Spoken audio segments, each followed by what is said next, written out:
Any final thoughts from any of the panelists about Well, I your have a question. takeaway? I just want to ask Mike a question because I was stunned when they moved from proposed to final that they actually went as far as they did in the aggregate direction.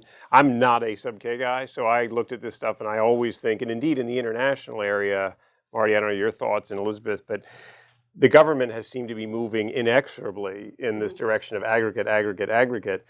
This seemed to be one of the only areas that seemed to be sort of holding out, and it sort of was tied back to the language in the statute, effectively, that a partnership is a U.S. person and therefore a U.S. shareholder. And has been since 1962. Exactly. So. No, exactly. Right. And so my thought around that was in the approach they taken in the proposed regulations, they tried to harmonize this partnerships as U.S. shareholder is a U.S. person and therefore turns the corporation into a CFC, and that consequences that flow from that.